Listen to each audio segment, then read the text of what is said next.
In the turbulent spring of 1865, as the Civil War ground to its bloody conclusion, and as the 13th Amendment officially abolished slavery throughout the United States, a 7-year-old black girl in rural Georgia began to demonstrate abilities that would challenge every assumption that white society held about black intelligence, about human memory, and about the limits of what a child's mind could accomplish. Her name was Sarah Brown, and she possessed what modern psychology would call eidetic or photographic memory, the ability to recall images, texts, sounds, and experiences with perfect accuracy after only brief exposure, as if her mind could take photographs of everything she encountered and store them permanently for later retrieval with complete fidelity. Sarah was born in 1858 on a plantation in Wilkes County, Georgia, to parents who had been enslaved since birth. Her mother, Harriet Brown, worked as a house servant in the plantation's main house, a position that was considered relatively privileged compared to field work, but that came with its own forms of exploitation and danger, particularly for enslaved women who were vulnerable to sexual violence from white men who had absolute power over their bodies. Her father, whose name was never recorded in any surviving documents, was believed to have been one of the field workers on the same plantation, though some whispered that he might have been a white overseer, a common enough occurrence in a system where enslaved women had no ability to refuse sexual advances from men who held power over their lives. Sarah's early childhood was spent in the brutal final years of slavery, a time when the institution was under increasing pressure from the war, but when its daily violence and dehumanization continued unabated for those who remained in bondage. The plantation where she lived was smaller than the massive cotton operations in the deeper South, focusing primarily on food crops and livestock that supplied Confederate armies. But the conditions were harsh and the discipline was severe as plantation owners and overseers struggled to maintain control over an enslaved population that knew that freedom might be coming and that showed increasing resistance to the regime that held them. Before we continue this powerful story, if you believe the memory of our people must never be erased, write in the comments where you're watching from, and subscribe so our community can grow and our voice can become even stronger. Now we return to the story of Sarah Brown, the girl with a photographic memory. When Union forces moved through Georgia in late 1864 and early 1865 during Sherman's march to the sea and then northward through the Carolinas, the social order of slavery began to collapse, even before legal emancipation. Enslaved people fled plantations when Union troops approached, sought protection with Northern armies, or simply stopped working and began acting as free people, even before the law recognized their freedom. The plantation where Sarah lived experienced this collapse. Many of the enslaved workers fled, the white family abandoned the property temporarily, and the remaining black people were left in a state of uncertain freedom, no longer enslaved in practice, but not yet legally free, and with no resources or infrastructure to support them. When emancipation came officially in 1865, Sarah was 7 years old enough to have clear memories of slavery, old enough to have experienced its trauma and witnessed its violence, but young enough that her development and education would be shaped primarily by the new, if deeply imperfect, reality of freedom. Harriet and Sarah remained in Wilkes County like many newly freed people who had nowhere else to go and who lacked the resources to migrate to other regions where opportunities might be better. They moved to Washington, Georgia, the county seat, where a settlement of freed black people had quickly formed as former slaves clustered together for mutual support, protection, and the hope of building new lives. Life in Washington in 1865-1866 was precarious and difficult for freed black people. Employment was scarce and poorly paid when it could be found at all. White residents were hostile to black freedom and to black presence in the town, using violence and intimidation to try to drive black people out or to force them back into labor arrangements that resembled slavery in everything but name. The Freedmen's Bureau, The federal agency tasked with assisting formerly enslaved people in the transition to freedom had minimal presence in the area and minimal resources to help the thousands of people who desperately needed assistance with food, shelter, employment, education, and protection from violence. Harriet found work as a laundress and as a domestic servant for white families, earning barely enough to keep herself and her daughter alive in a one-room cabin in the black settlement. She worked long hours, often from before dawn until after dark, doing the back-breaking labor of washing clothes by hand, carrying heavy loads of wet laundry, heating water over open fires regardless of the season or the weather. It was brutal work that destroyed her health and left her exhausted and aged beyond her years, but she endured it because she was determined that Sarah would have opportunities that slavery had denied, opportunities that would give her daughter a life different from and better than the one Harriet had known. The most important opportunity, the one that represented hope and dignity and future possibility for freed black people, was education. During slavery, it had been illegal in most southern states to teach enslaved people to read and write. Literacy was understood by both enslaved and enslavers as dangerous, as a form of power that threatened the control slavery depended upon. Enslaved people who could read might read abolitionist literature, might forge passes to escape, might communicate with each other in ways that overseers couldn't monitor. So literacy was criminalized and violently suppressed, with enslaved people caught learning to read facing brutal punishments, whippings, mutilation, sale away from family, and with anyone caught teaching them facing legal penalties and social ostracism. But with emancipation came an explosion of hunger for education among freed people. Adults who had been denied literacy their entire lives sought to learn. Parents were desperate to ensure their children had the education they had been denied. Learning to read and write was understood not just as practical skill, but as claiming humanity, as exercising freedom, as accessing power that had been violently withheld. Black communities organized schools despite having almost no resources, meeting in churches and homes and any available space, teaching with whatever materials could be scrounged or donated, learning by candlelight and firelight when work obligations prevented daytime attendance. In Washington, education for black children was dangerous and nearly impossible to access in the immediate aftermath of emancipation. White society violently opposed black literacy, viewing educated black people as threats to the racial hierarchy that was supposed to replace slavery as the organizing principle of Southern society.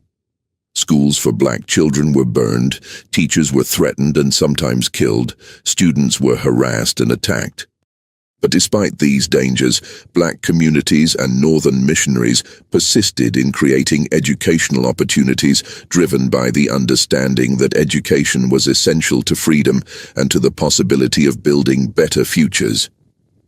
Harriet enrolled Sarah in one of these makeshift schools in late 1865, a few months after emancipation. The school was held in a small wooden church that the black community had built quickly after freedom came, using scavenged materials and donated labor, creating a structure that served as place of worship on Sundays and as schoolhouse on weekday evenings. The teacher was a young black woman named Martha Williams, who had been born free in the North and who had been educated by Quaker missionaries committed to black education. Martha had come south after the war as part of the wave of idealistic northern teachers who believed that education could help freed people claim full citizenship and could help build a more just society in the South.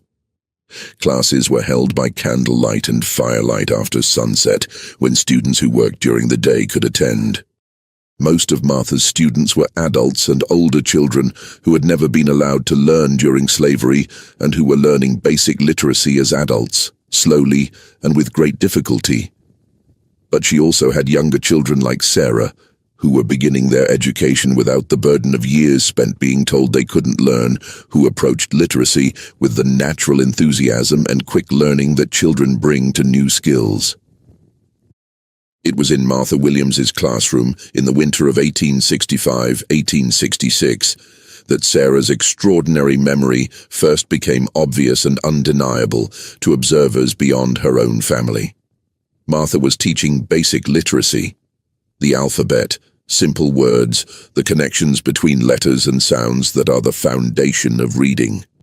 She used slates and chalk when she could get them, wrote letters and words on scraps of paper that students would practice copying, read aloud from the few books available, primarily Bibles and spelling primers donated by Northern charitable organizations.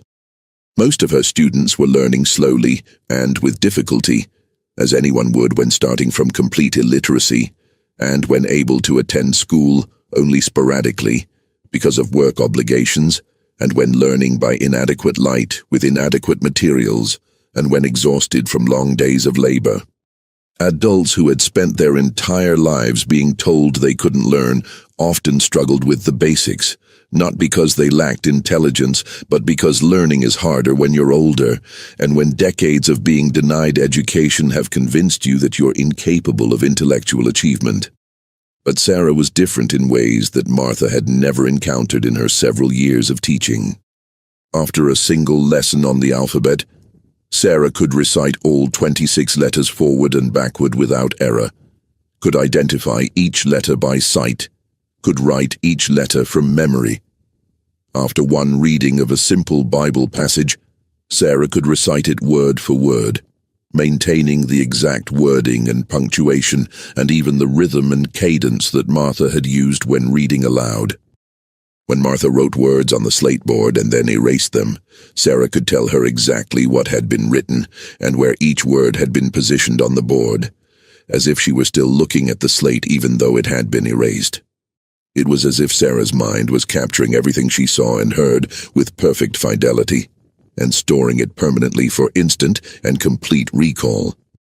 Martha initially thought Sarah must have been secretly educated before coming to her school, despite the legal prohibitions on teaching enslaved people to read. Perhaps Harriet had been literate and had taught her daughter in secret, or perhaps someone else on the plantation had taken the risk of teaching Sarah. But when Martha asked Harriet about this, the response was unequivocal. Sarah had never been taught anything before coming to the school. Harriet herself was completely illiterate, had never been allowed to learn during slavery, had no way to teach her daughter, even if she had wanted to risk the brutal punishments that would have followed if they had been caught. Sarah's abilities were as surprising and mysterious to her mother as they were to her teacher. To test whether Sarah's abilities were as extraordinary as they appeared, Martha began showing her increasingly complex materials, longer Bible passages, pages from geography books and histories, mathematical tables, anything she could find among the limited materials available. And Sarah could reproduce all of it from memory after a single brief viewing. When shown a page of text for just a few seconds, Sarah could recite the entire page, word for word, maintaining the line breaks and paragraph structure as if she were reading from the page, even though it was no longer in front of her, and even though she had seen it only briefly. When shown a map, even a complex map showing multiple countries or states with rivers and mountains and cities marked, she could draw it from memory with remarkable accuracy, reproducing the shapes and relative positions and even small details, like decorative borders and compass roses and the specific fonts used for labels. When shown a drawing or illustration from a book, she could reproduce it with impressive fidelity to the original, capturing not just the main elements but small details of shading and proportion and perspective that most people wouldn't notice consciously or wouldn't remember even if they did notice them. When Martha read her lists of random information, strings of numbers, series of unrelated words, sequences of dates and names, Sarah could repeat them back perfectly, could recall them hours or days later, could recite them forward or backward or starting from any point in the sequence. Martha Williams was both amazed by and troubled by what she was witnessing. Sarah's abilities were extraordinary and clearly represented intellectual capacity that was exceptional by any standard. This was evidence that directly contradicted every racist theory about black intellectual inferiority that white society used to justify slavery and continued oppression. If a 7-year-old black girl with no formal education and no access to books or resources could demonstrate memory abilities that exceeded what university-educated white adults could achieve, then the entire edifice of scientific racism and claims about natural racial hierarchies was exposed as the lie it had always been. But Martha also understood that Sarah's gifts would make her a target in the violent and unstable context of Reconstruction-era Georgia. Exceptional abilities in a black child would draw attention, would create interest among whites who might want to study her or exploit her, or who might feel threatened by evidence of black genius that challenged their worldview. In a time and place where black success and black excellence were seen as threats to white supremacy, Sarah's perfect memory could bring danger rather than opportunity. Martha consulted with other members of the black community, with ministers and teachers and elders, who had experience navigating the dangers of being black in the South, who understood the delicate calculations required to survive in a society that was nominally free but was actually structured to maintain white domination through violence and intimidation. The consensus was clear and unanimous. Sarah's abilities should be kept as quiet as possible. She should be taught and encouraged and given every opportunity to develop her gifts. But she should not be displayed publicly or talked about outside the black community. The community needed to protect her from the attention that might otherwise destroy her. This protective secrecy lasted only a few months before circumstances forced Sarah's gifts into public visibility in ways that would change her life permanently, and that would create one of the most disturbing and least known cases of exploitation and suppressed genius in Reconstruction history. In the spring of 1866, a white physician named Dr. Charles Morrison came to Washington, Georgia, as part of a Freedmen's Bureau mission to assess the health and living conditions of newly freed black people in the region. Dr. Morrison was from Pennsylvania, had served as a Union Army surgeon during the war, and considered himself sympathetic to black people and supportive of their advancement, though his sympathy was paternalistic and condescending and was mixed with scientific racism and assumptions about black inferiority that were nearly universal among white people of his era, even those who opposed slavery and supported emancipation. Dr. Morrison's work with the Freedmen's Bureau involved conducting basic medical examinations of freed people, documenting living conditions and health problems, and writing reports that were supposed to help the Bureau determine what resources and assistance were needed in different areas. As part of this work, he visited the black settlement in Washington where Sarah and Harriet lived, examining people who had various ailments and injuries and chronic conditions that resulted from years of slavery's brutal treatment of black bodies. During his visit to Washington, Dr. Morrison happened to observe one of Martha Williams' evening classes in the church, curious about the educational efforts that Northern missionaries and black communities were making, and wanting to see for himself how freed people were responding to educational opportunities. He witnessed Sarah demonstrating her memory abilities, reciting long Bible passages after single readings, reproducing maps and diagrams from memory, answering questions about materials she had seen only briefly. Dr. Morrison was stunned by what he observed and immediately recognized that he was witnessing something extraordinary that warranted further investigation and documentation from a medical and scientific perspective. He approached Harriet Brown and asked permission to examine Sarah more thoroughly, to conduct systematic tests of her memory abilities, to document what appeared to be an unprecedented case of eidetic memory in a child. Harriet was deeply reluctant. She understood intuitively that allowing white authorities to study her daughter was dangerous, that Sarah might become a spectacle, might be taken away from her, might be exploited in ways that Harriet couldn't prevent or control. She had lived her entire life understanding that white interest in black people was never benign, that white attention brought danger, that anything that made a black person exceptional or different or valuable in white eyes could lead to exploitation or worse. But Dr. Morrison was persuasive, and he had authority as a Freedmen's Bureau representative. He assured Harriet that Sarah would be treated respectfully, that the examination would be brief and would be conducted locally rather than requiring Sarah to travel anywhere, that the knowledge gained would benefit not just science, but would provide evidence of black intellectual capacity that could help the cause of racial equality and black advancement. He promised that Sarah wouldn't be harmed, that Harriet could be present during all examinations, that no one would take Sarah away from her mother. He framed his interest as benevolent and scientific rather than exploitative, and in the context of 1866, when the Freedmen's Bureau represented federal authority and when refusing white requests was dangerous for black people, regardless of what rights emancipation was supposed to have granted, Harriet felt she had little choice but to agree. Over the following weeks in spring 1866, Dr. Morrison conducted extensive testing of Sarah's memory abilities, using whatever materials he could find or create. He would show her pages from medical textbooks, the only books he had access to, and ask her to recite them. He would draw complex anatomical diagrams and ask her to reproduce them hours or days later. He would read her lists of random words or numbers or dates and test her recall after various delays. He would show her photographs and illustrations and then ask her to describe them in detail or to draw what she had seen. Sarah's performance was consistent and remarkable across all of these tests.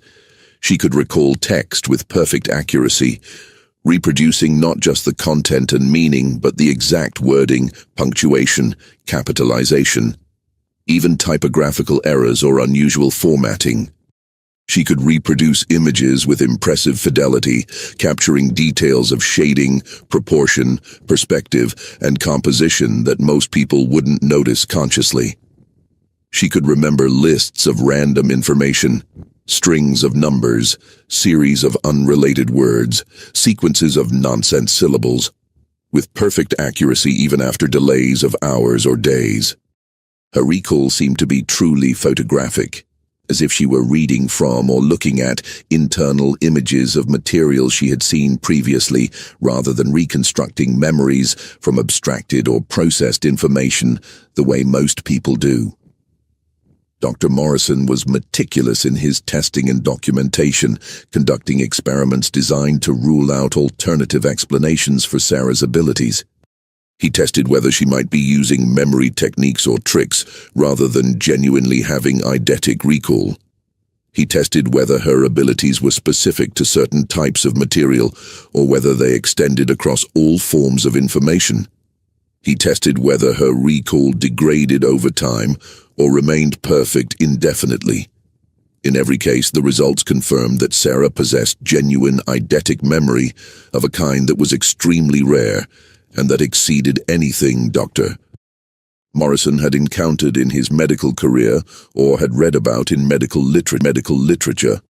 He documented his findings in detailed reports that he sent to medical journals in Philadelphia and Boston, describing Sarah as a Negro child of approximately 8 years who demonstrates memory abilities that exceed anything previously documented in medical or psychological literature. He noted that Sarah's recall was not merely excellent, but appears to be truly eidetic or photographic in nature, suggesting that her mind captures and stores sensory information with perfect fidelity rather than processing and abstracting it in the manner typical of human memory. He speculated about possible neurological mechanisms that might account for her abilities, though with the primitive understanding of brain function that existed in 1866, his theories were necessarily vague and largely wrong.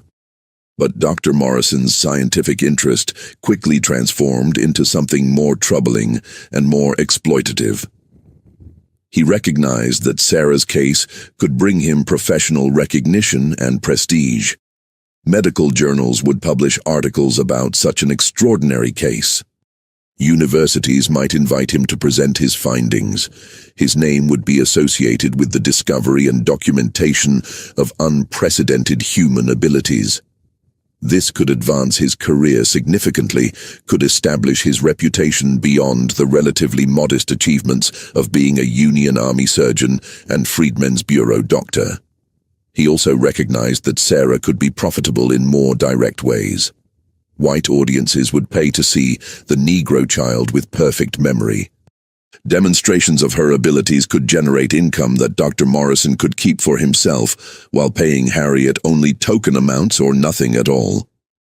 In a time and place where black people had minimal legal rights and where their labor and even their bodies could be exploited with impunity, Sarah represented an opportunity for profit that Dr. Morrison decided to pursue despite the ethical problems that should have been obvious even by the standards of 1866.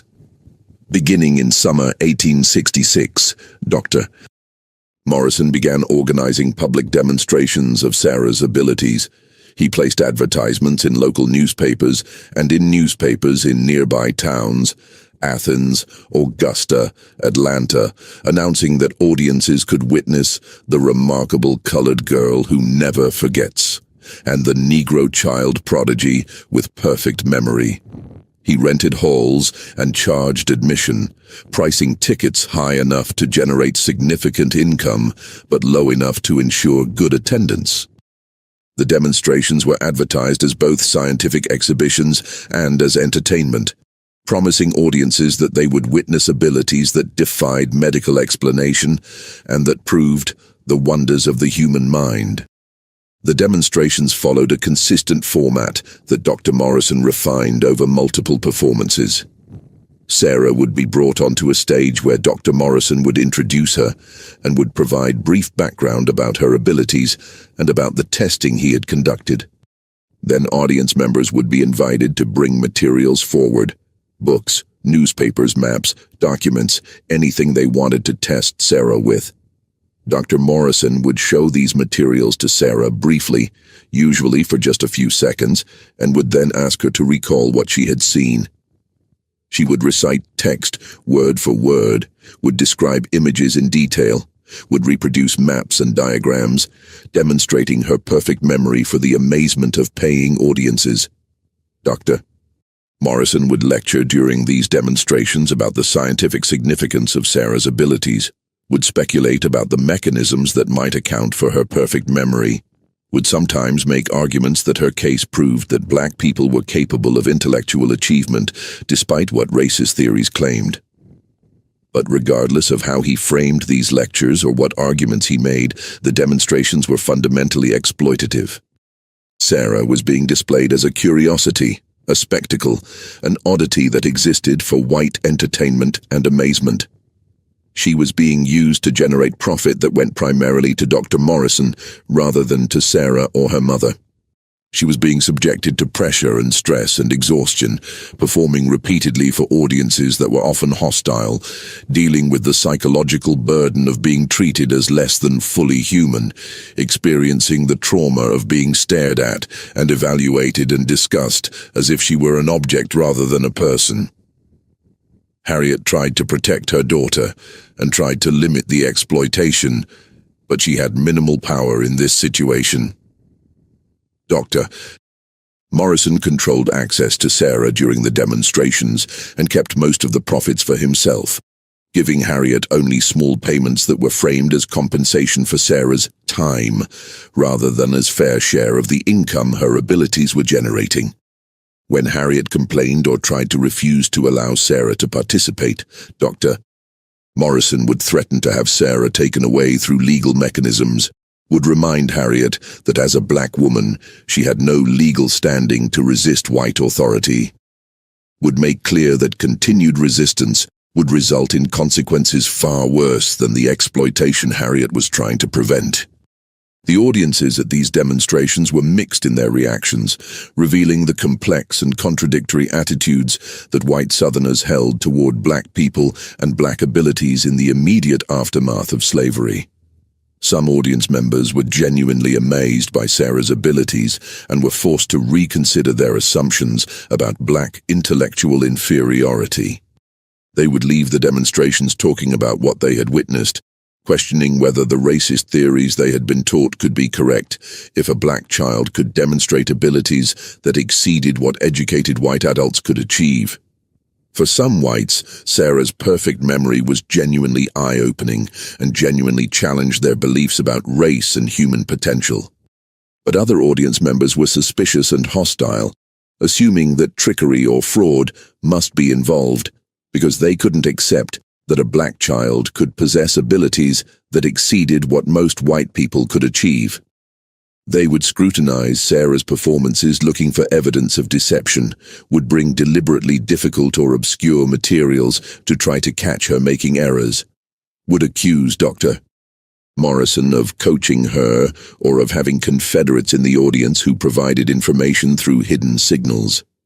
Some would leave the demonstration still convinced that the whole thing was a fraud, their racist beliefs protected from challenge by their refusal to accept evidence that contradicted those beliefs. Still, other audience members were disturbed and threatened by Sarah's gifts, viewing them as unnatural or as evidence of demonic influence or as something that shouldn't exist, regardless of how real the abilities clearly were. They would frame Sarah's memory as unnatural, as something that violated the proper order of creation, as evidence that something was wrong with her rather than as indication of exceptional ability. Some would invoke religious explanations, suggesting that Satan had given Sarah her abilities to deceive people or to challenge divine order, refusing to celebrate or honor abilities in a black child that they would have praised as God-given if demonstrated by a white child.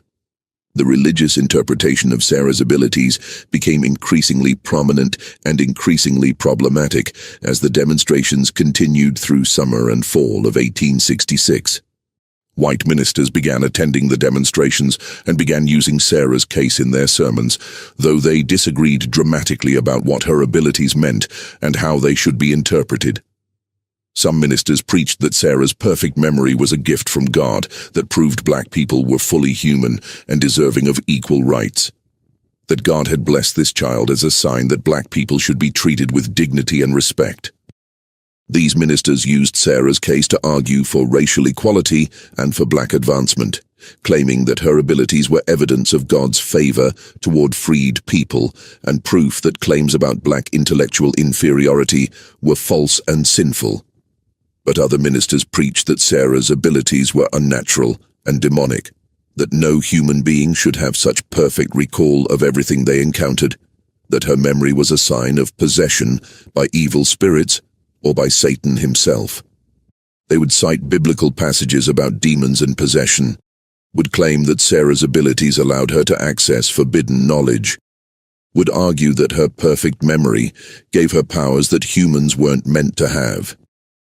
These ministers used Sarah's case to argue that black people were inherently connected to evil forces, that freedom had unleashed demonic influences that slavery had kept contained, that Sarah represented the dangers of black autonomy and black development.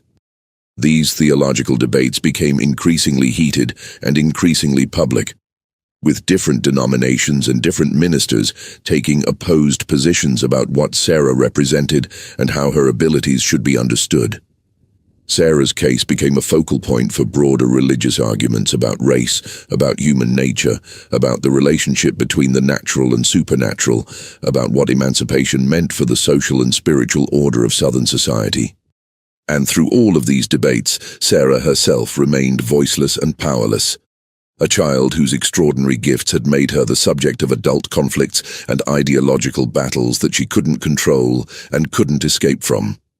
The turning point that would make Sarah's situation even more dangerous, and that would ultimately lead to the suppression of her case, came in the fall of 1866, when her demonstrations and her perfect memory began to touch on subjects that white society desperately wanted to forget and to suppress.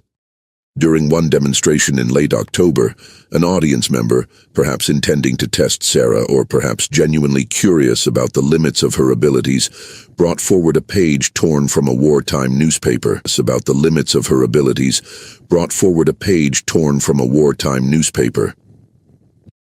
The page contained an article and an illustration about a lynching that had occurred in Wilkes County in 1863.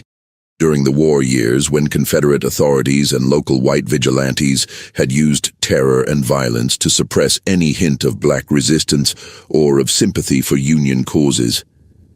Dr. Morrison, who hadn't screened the material before it was shown to Sarah, allowed the demonstration to proceed. Sarah looked at the newspaper page briefly, for perhaps 5 or 10 seconds. Then, when asked to recall what she had seen, she recited the article word for word in her clear, precise voice that carried to every corner of the hall.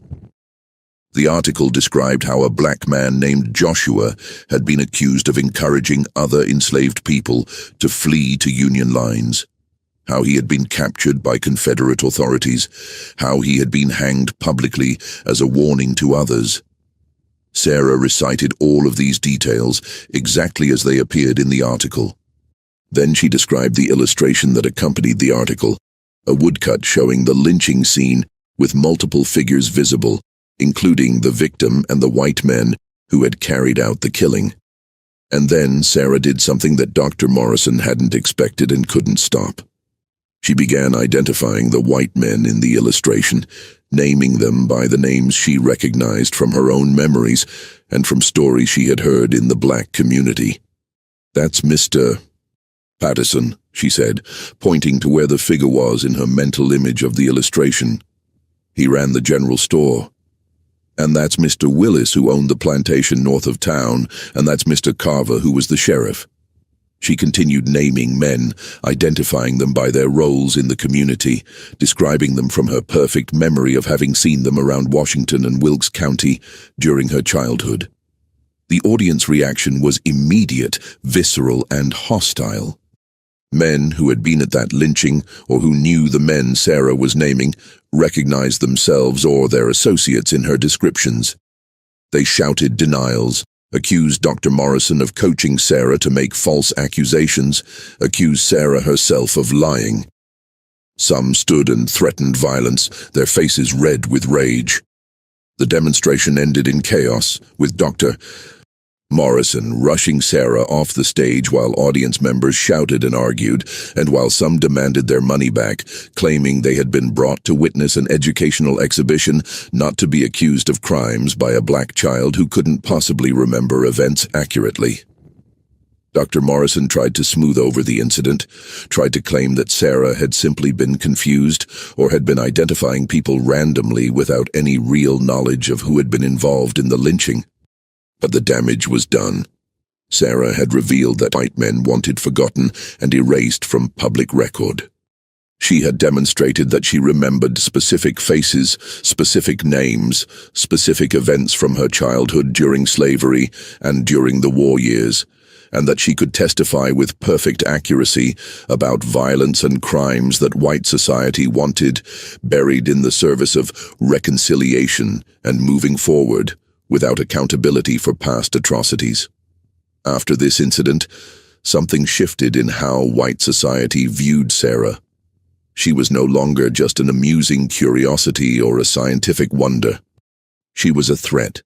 She was a witness who couldn't be made to forget, who could testify about things that white men had assumed were safely hidden in the past. She was evidence that couldn't be destroyed, and that couldn't be suppressed through the normal mechanisms of intimidation and silencing that white society used to control black testimony. And Sarah herself seemed to understand, perhaps for the first time, what her perfect memory meant in this context.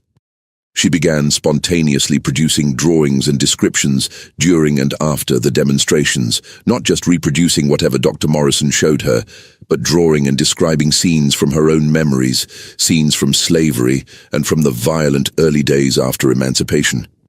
She would draw faces of white men she had seen participating in whippings, in sexual violence against enslaved women, in theft of property from freed black people.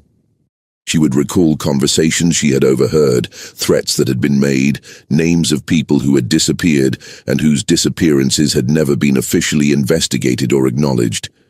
She drew maps, showing locations of unmarked graves where bodies of black people had been buried in secret after being killed by white violence. She named specific plantations and specific white families where she had witnessed or heard about brutal treatment. She recalled details about fraud in labor contracts that were supposed to pay freed people for their work, but that used various tricks to ensure black workers remained in debt. She recalled specific incidents of violence used to suppress black political organizing and black attempts to claim the rights that emancipation was supposed to have granted.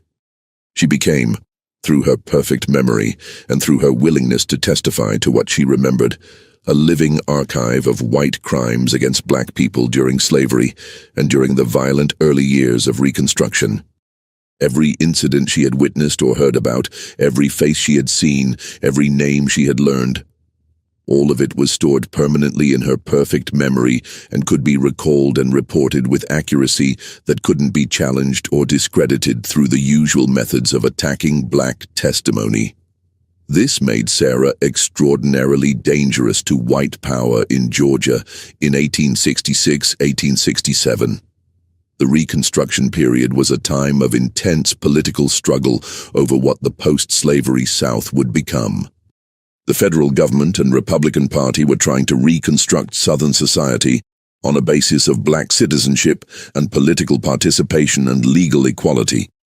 But white Southerners were resisting this reconstruction with massive and organized violence, using terror to suppress black voting and black political organizing, using economic coercion to force black people back into labor arrangements that resembled slavery, using legal mechanisms and extra-legal violence to restore white supremacy and white control. Central to this white resistance was the need to forget the crimes of slavery and war, to move forward without accountability for what had been done to black people during centuries of enslavement and during the war that had tried to preserve that enslavement. White Southerners needed historical amnesia, needed to be able to rewrite the past as having been less brutal than it was, needed to suppress testimony and evidence that might document what had really happened and who had been responsible. The lost cause mythology that would dominate Southern and American historical memory for a century was already being constructed. Myths about benevolent slavery, about honorable Confederate soldiers fighting for states' rights rather than for slavery, about Reconstruction as corrupt Northern tyranny rather than as attempt to build genuine democracy. Sarah's perfect memory threatened all of this. She was a witness who couldn't be made to forget, who could testify with perfect accuracy about violence and exploitation that white men wanted buried. She was evidence that couldn't be destroyed and that couldn't be suppressed through intimidation because her memory was permanent and because she had already demonstrated publicly that she could recall things that powerful people wanted forgotten.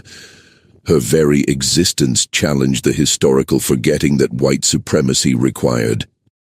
Local newspapers that had initially reported on Sarah's demonstrations with fascination and curiosity now stopped mentioning her name.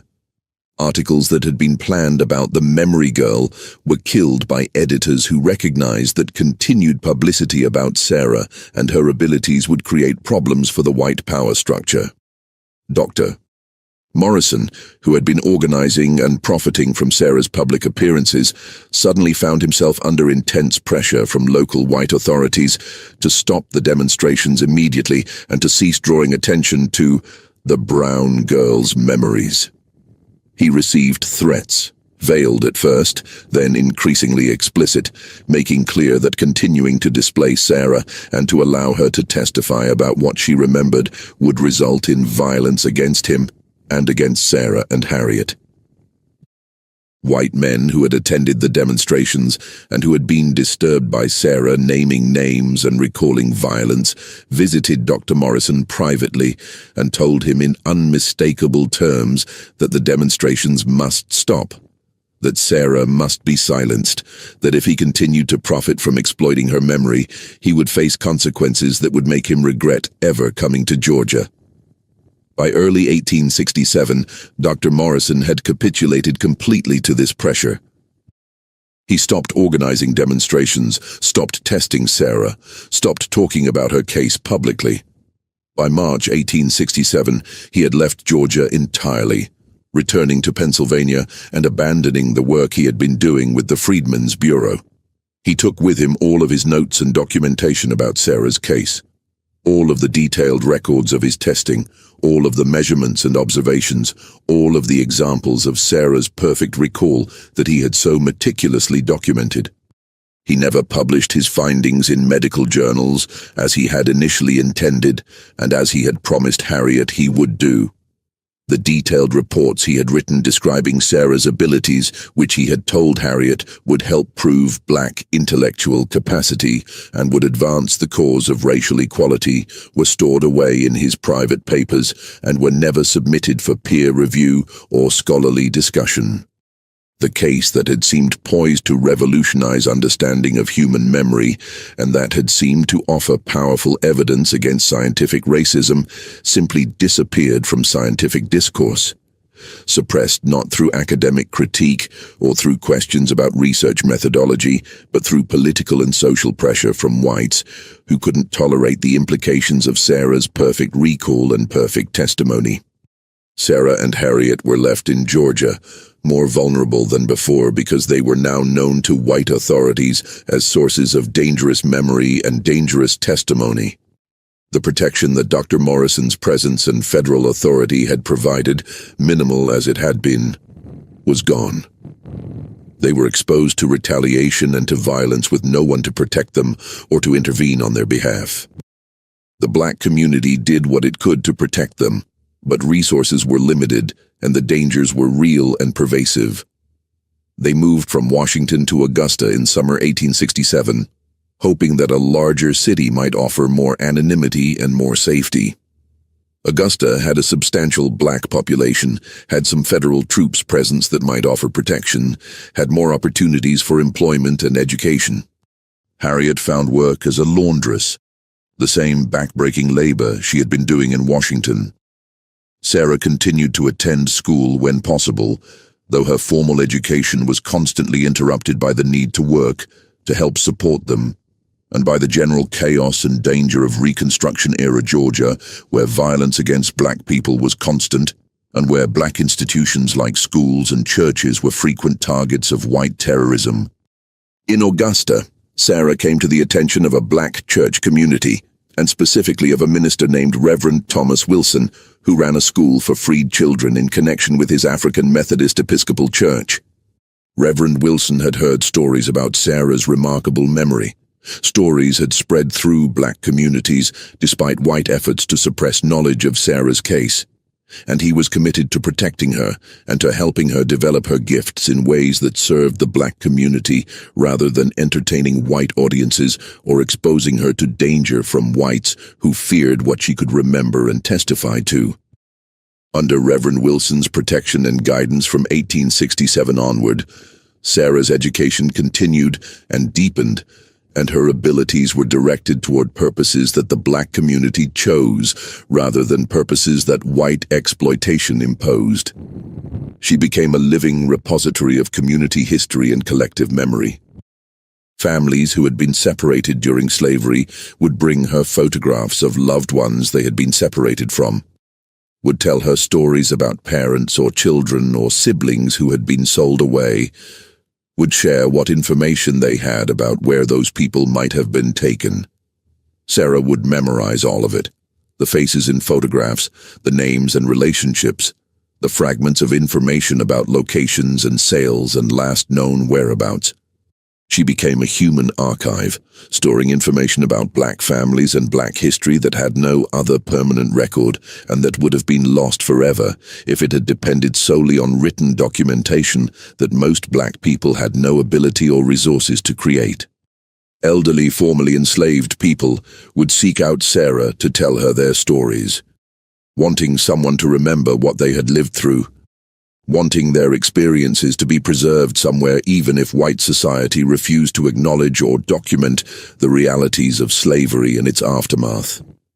Sarah would listen with perfect attention and would remember everything: names, dates, places, specific details about work and family, and resistance and survival and loss.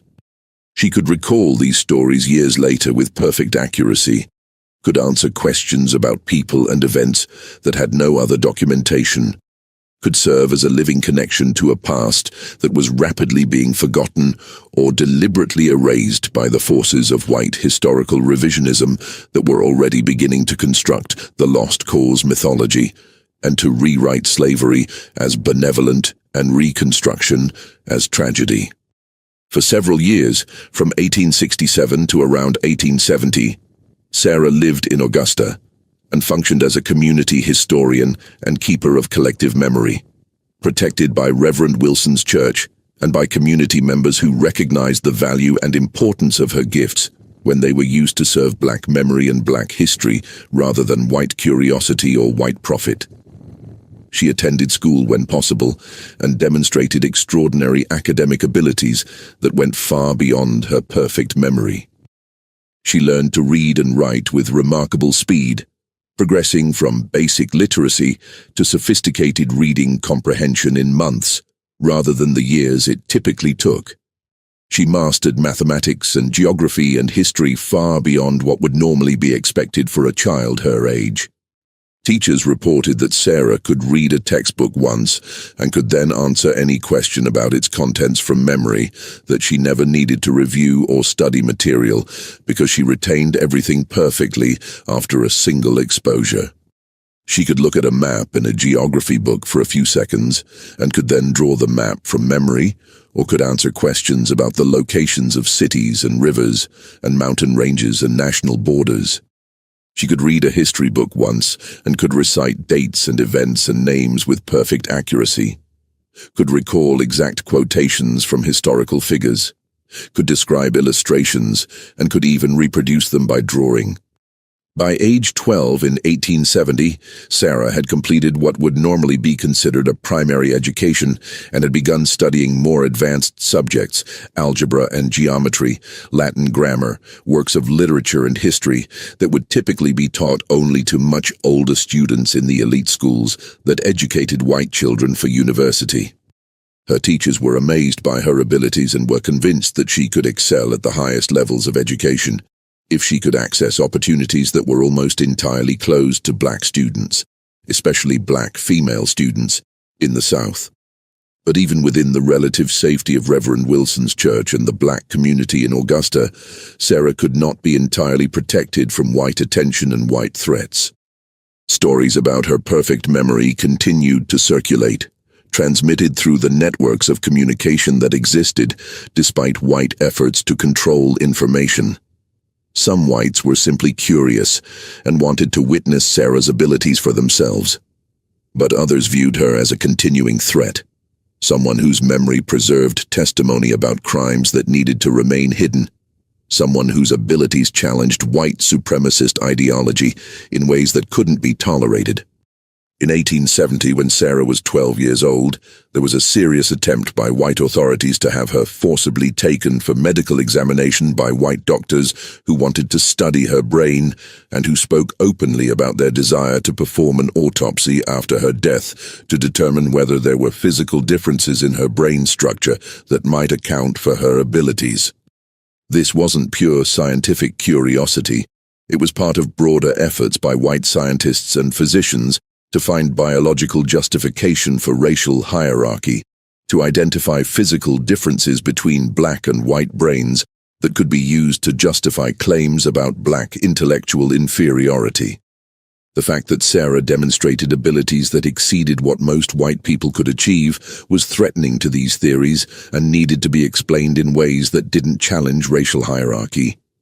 Some white physicians theorized that Sarah's perfect memory might be associated with brain abnormalities or defects that made her exceptional, but also made her less than fully human in other ways. They wanted to examine her, to measure her, to document her in ways that would allow them to explain her abilities without having to acknowledge that a black child possessed genuine genius that couldn't be explained away through racist frameworks. The black community successfully resisted this attempt through collective action and through armed defense. When white authorities came to Reverend Wilson's church looking for Sarah, they found the building surrounded by black men who made clear that they would use force to prevent Sarah from being taken. Reverend Wilson negotiated with the authorities, invoking federal law and Freedmen's Bureau authority, making legal arguments about Sarah's rights and about the illegality of forcibly taking her for medical examination without her consent or her mother's consent. The authorities eventually backed down, but the threat remained clear. Sarah was not safe, would never be truly safe as long as she remained in the South, where her perfect memory was viewed as dangerous, and where black people had insufficient power to protect their own from white violence and exploitation. The decision was made by Harriet, by Reverend Wilson, and by other black community leaders that Sarah needed to leave the South entirely. In 1871, arrangements were made to send Sarah north to Philadelphia, where she could live with a family connected to the African Methodist Episcopal Church, and where she could attend the Institute for Colored Youth, a prestigious black educational institution that provided classical education to black students and that had a reputation for academic excellence and for preparing students for professional careers and for leadership roles in the black community. Harriet remained in Augusta. She couldn't afford to travel north, couldn't find employment there that would allow her to support herself, had her entire life and her limited social networks in Georgia, despite all the dangers and difficulties that entailed. The separation from her daughter was agonizing for both of them. Harriet was sending away the child she had worked so hard to protect and educate, would not see her grow up, would not be present for all the milestones and achievements that she had hoped her daughter would experience. But she also understood that staying in the South would likely mean Sarah's abilities would be suppressed, would mean Sarah would face continuing danger and exploitation, would mean that the extraordinary gifts Sarah possessed would never be fully developed or used in ways that honored their significance. Sarah and Harriet maintained contact through letters after Sarah moved to Philadelphia. Harriet, who had learned basic literacy in the years since emancipation, would write to her daughter in careful, labored handwriting, and Sarah would respond with letters that demonstrated her increasingly sophisticated education and her continuing love for her mother. But they would never see each other again in person. Harriet died in 1879 from lung disease that resulted from years of breathing smoke and chemicals from laundry work. Sarah received news of her mother's death weeks after it occurred, too late to return for the funeral, even if she had been able to afford the journey. The grief of losing her mother while separated by hundreds of miles, of never having had the chance to say goodbye, of knowing that Harriet died without seeing her daughter one final time. This grief Sarah carried for the rest of her life, preserved with perfect clarity in her perfect memory, just like everything else she experienced. In Philadelphia, Sarah attended the Institute for Colored Youth from 1871 to 1876, receiving an education that was excellent by any standard and that was extraordinary by the standards of what was available to black students anywhere in America.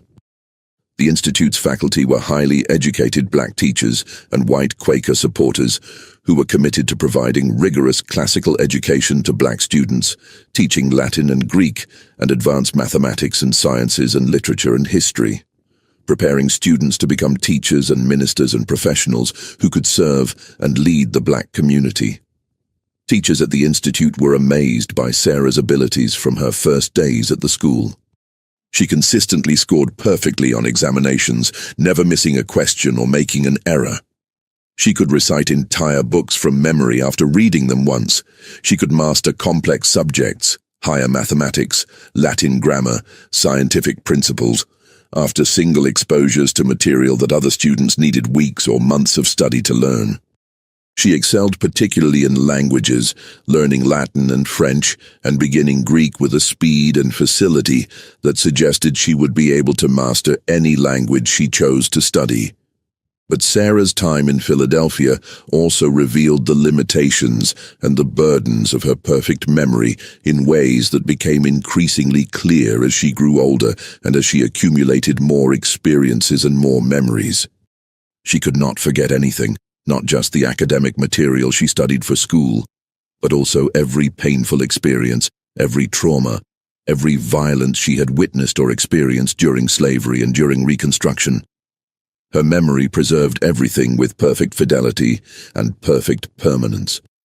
The brutalities of slavery that most people would gradually forget, or would process and integrate in ways that made them less overwhelming, remained perfectly vivid in Sarah's recall. She could remember specific instances of violence against her mother, specific threats from white men, specific scenes of suffering that she had witnessed as a young child. These memories didn't fade or become less painful over time. They remained as clear and as distressing as if they were happening in the present. Faculty and students at the Institute reported that Sarah would sometimes become overwhelmed by her memories, would have episodes where she seemed to be experiencing past traumas as if they were happening in the present moment, would struggle to distinguish between memory and current reality when her recall was so vivid and so complete that remembering felt subjectively identical to experiencing. She would sometimes freeze in the middle of activities, her expression vacant, clearly seeing something that no one else could see. And when she returned to awareness of her present surroundings, she would be shaking and distressed, having just relived some terrible memory with perfect clarity. Modern psychology would recognize these symptoms as consistent with post-traumatic stress disorder, though that diagnostic category didn't exist in the 1870s, and Sarah received no treatment or therapeutic support for the psychological burden her perfect memory created. Faculty tried to be supportive and understanding, but they had no framework for addressing the unique suffering that came from being unable to forget trauma, from having every painful memory preserved with permanent clarity, from lacking the natural forgetting and gradual fading of traumatic memory that allows most people to process and recover from terrible experiences over time. Sarah graduated from the Institute for Colored Youth in 1876 at age 18. Having completed an education that would have been impressive for any student, and that was extraordinary given her circumstances and given the limited educational opportunities that existed for black students even in the North. She was qualified to teach, to continue in higher education if such opportunities existed for black women, which they largely didn't in 1876, to contribute to black intellectual and cultural life in ways that would have honored her abilities and would have used her gifts for purposes she chose.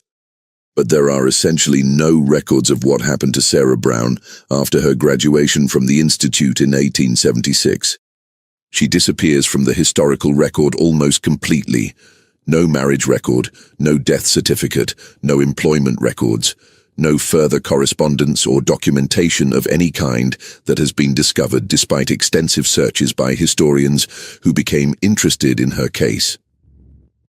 It's as if she vanished, as if her existence simply ended when she was 18 years old, as if the person who possessed perfect memory and extraordinary intellectual abilities left no trace of her own continued life after that point. This disappearance from historical record is itself deeply mysterious and troubling. Several possibilities exist, none of them definitively provable with available evidence.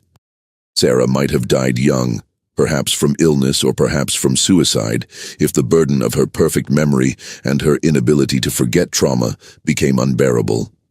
Black women in the 1870s had high mortality rates, and their deaths often went unrecorded or were recorded in ways that didn't connect to their earlier lives, making it possible that Sarah died without leaving documentary evidence that historians could later find and connect to her.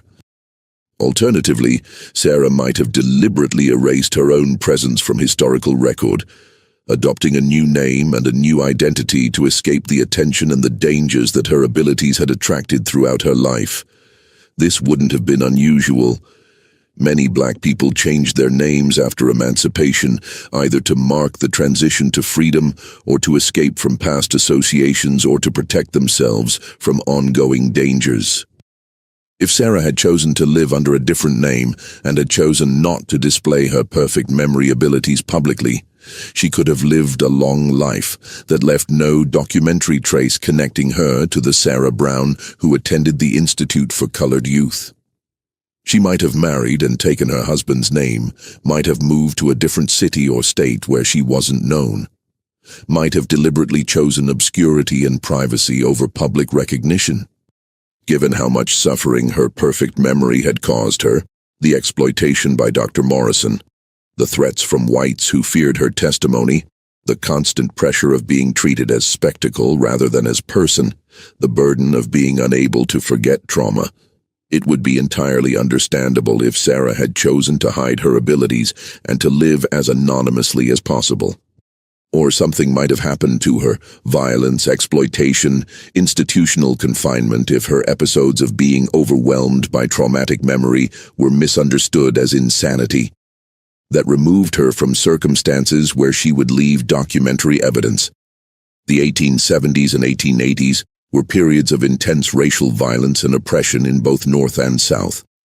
Black people who stood out in any way, who challenged racial hierarchies through their abilities or their achievements, who possessed knowledge or capabilities that threatened white supremacy, such people were targets for violence and for suppression. Sarah's perfect memory had already made her a target multiple times. It's possible that she met a fate that was never properly recorded or that was deliberately hidden. We will probably never know with certainty what happened to Sarah Brown after 1876. What we do know is that her case was never properly documented or studied by the white scientific and medical establishment, that her extraordinary abilities were exploited rather than honored during her childhood, that she was endangered rather than protected, and that ultimately she was forgotten by the dominant society that had briefly found her useful and then had found her too dangerous to remember.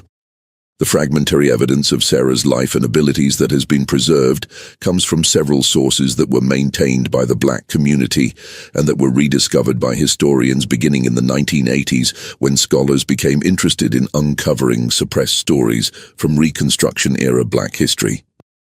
A photograph exists, taken in 1866, showing a small black girl in a plain dress standing in front of a wooden church.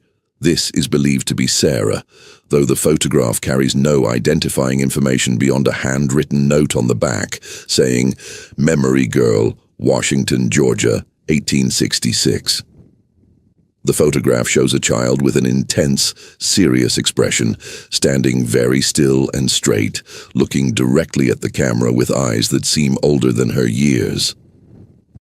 Letters preserved in the archives of the African Methodist Episcopal Church include references to the brown girl from Georgia who remembers everything, and discussions among church leaders about protecting her and ensuring her education.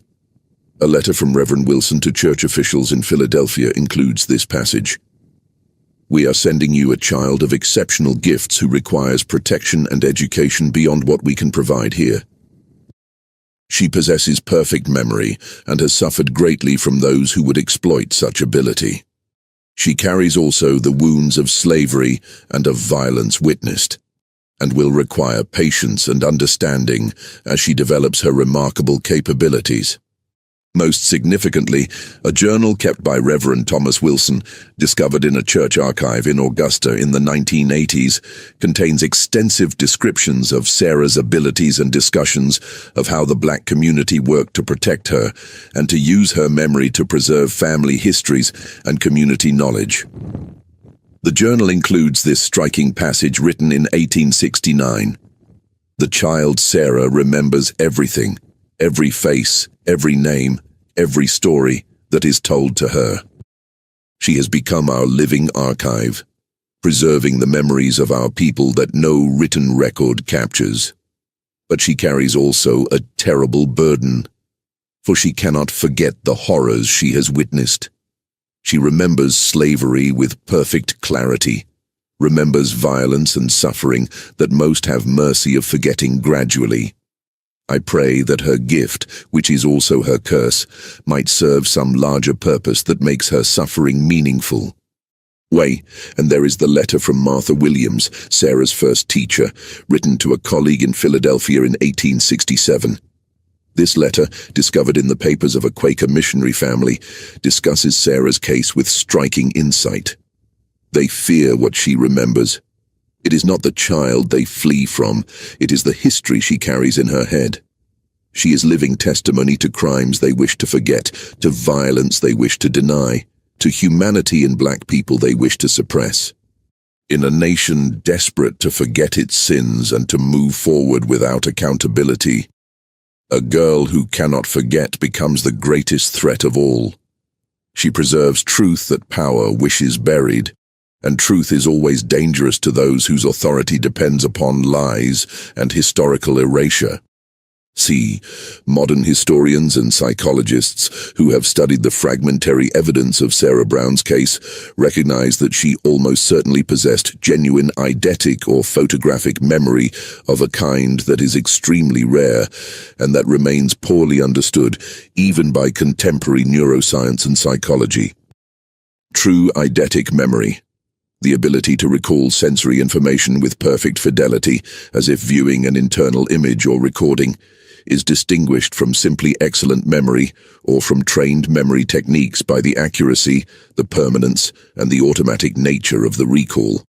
Sarah's abilities as documented in contemporary sources seem to represent authentic eidetic memory rather than simply exceptional memory skills. The descriptions of her being able to recite entire pages of text after viewing them for seconds, of reproducing complex images with perfect fidelity, of recalling information perfectly after single exposures without any effort at memorization. These all point toward genuine photographic memory, rather than toward learned techniques or exceptional but still fundamentally normal memory abilities. The case also reveals the particular dangers and burdens that faced exceptionally gifted black individuals in Reconstruction-era America and in the decades that followed. Sarah's abilities should have been celebrated, should have opened doors to education and opportunity, should have made her life richer and more successful.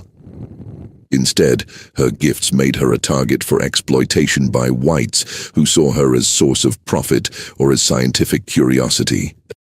Her perfect memory made her dangerous to whites who needed to suppress black testimony about slavery and about Reconstruction violence. Her abilities challenged racist ideology in ways that threatened white supremacy and that made her existence intolerable to white power structures. The suppression of her case, the way that Dr. Morrison's documentation was never published, the way that newspaper coverage stopped when her memories began touching on white crimes, the way that she disappeared from historical record after leaving the South. All of this reveals how threats to racial hierarchy were systematically suppressed regardless of their scientific or historical significance. Sarah Brown's story also highlights the political nature of memory and of historical preservation. Who gets to remember? Whose memories are preserved and whose are erased? What happens when a society's need to forget, its need to rewrite history in ways that serve current power relations, comes into conflict with individuals whose memories will not cooperate with collective amnesia? Sarah's perfect memory made her a threat precisely because she could not be made to forget, could not be convinced that events had happened differently than she remembered, could not be silenced through the normal. Mechanisms of historical revision and erasure that allowed white society to construct the lost cause mythology and to suppress testimony about the realities of slavery and Reconstruction violence. In the end, Sarah Brown was defeated not by the limitations of her own abilities, but by the society that could not tolerate her gifts. She deserved celebration, protection, opportunity to develop her extraordinary memory in ways that served purposes she chose. Instead, she faced exploitation, danger, and ultimately erasure. Her story stands as one of countless examples of how black genius and black testimony have been systematically suppressed throughout American history when they threatened white power and white historical narratives. What do you think of Sarah Brown's story? Do you believe she truly possessed photographic memory as the evidence suggests? Why do you think her case was suppressed, and why did she disappear from historical record? Have you heard stories in your family about individuals with extraordinary abilities who were exploited rather than celebrated? Share your thoughts in the comments below. If you found this story important and moving, subscribe to our channel, Hit that notification bell and share this video with others who need to understand that Black history contains countless stories of extraordinary people whose gifts were suppressed, whose testimonies were silenced, and whose very existence was erased when their abilities or their memories threatened white power. Remember that Sarah Brown's perfect memory should have been a blessing, but became a burden because she lived in a society that could not tolerate the truth she remembered, and that would rather destroy Black genius than acknowledge that it existed, and that it challenged every racist assumption about Black inferiority. Honor her memory by refusing to forget her story, and by committing to preserving and sharing the history. Some days feel off, like I'm standing but still falling. A little pain, a little tired, and no one to tell it all to. There are days that feel unsteady, like I'm drifting out of place. Every step just feels so heavy, with a smile I have to fake. A little hurt I keep inside me, a little weight I always hide, and 1,000 quiet worries I've been holding deep inside. There's no one here to tell it to, no one who would understand. So I carry all these feelings like they're slipping through my hands. A little broken, little lost, trying hard to just get through. All these nights I stay awake with everything I never say to you. I keep walking through the silence like it's all I've ever known. Every crowded room reminds me how it feels to be alone. There's no one here to tell it to, no one who would understand. So I carry all these feelings like they're slipping through my hands. A little broken, little lost, trying hard to just get through. All these nights I stay awake with everything I never say to you.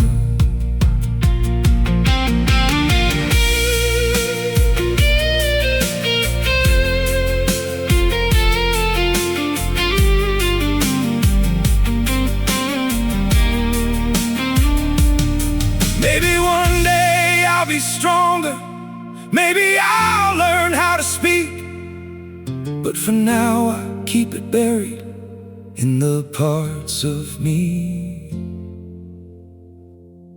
too weak. There's no one here to tell it to, no one who would understand. So I carry all these feelings like they're slipping through my hands. A little broken, little lost, trying hard to just get through. All these nights I stay awake with everything I never say to you.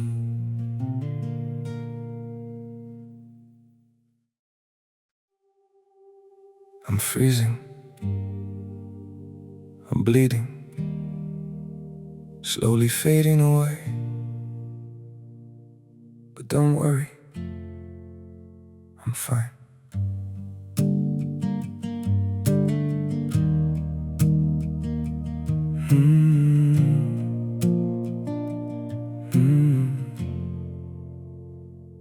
The cold has settled in my heartbeat, like winter living in my veins. Every breath feels numb and fragile, every smile just hides the pain. I'm breaking quietly in silence, falling slow without a sound. Yet I keep saying I'm okay, while my world burns to the ground. I'm frozen here, I'm bleeding slowly, dying piece by piece inside. But I still whisper, it's alright, just just to keep you from goodbye. I'm shattered, love, but don't you worry. I'll pretend till my last breath. Even while my soul is fading, I'll say everything's okay. Maybe pain just learned to live here. Maybe sorrow feels like home. So I wear my wounds like armor and survive them all alone. I'm frozen here, I'm bleeding slowly, dying piece by piece inside. But I still whisper, it's alright, just to keep you from goodbye. I'm shattered, love, but don't you worry. I'll pretend till my last breath. Even while my soul is fading, I'll say everything's okay. If you ever see me smiling, no, it's just my last defense.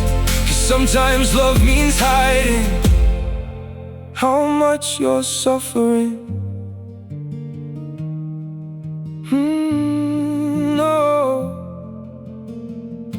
I'm frozen here, I'm bleeding slowly, dying piece by piece inside.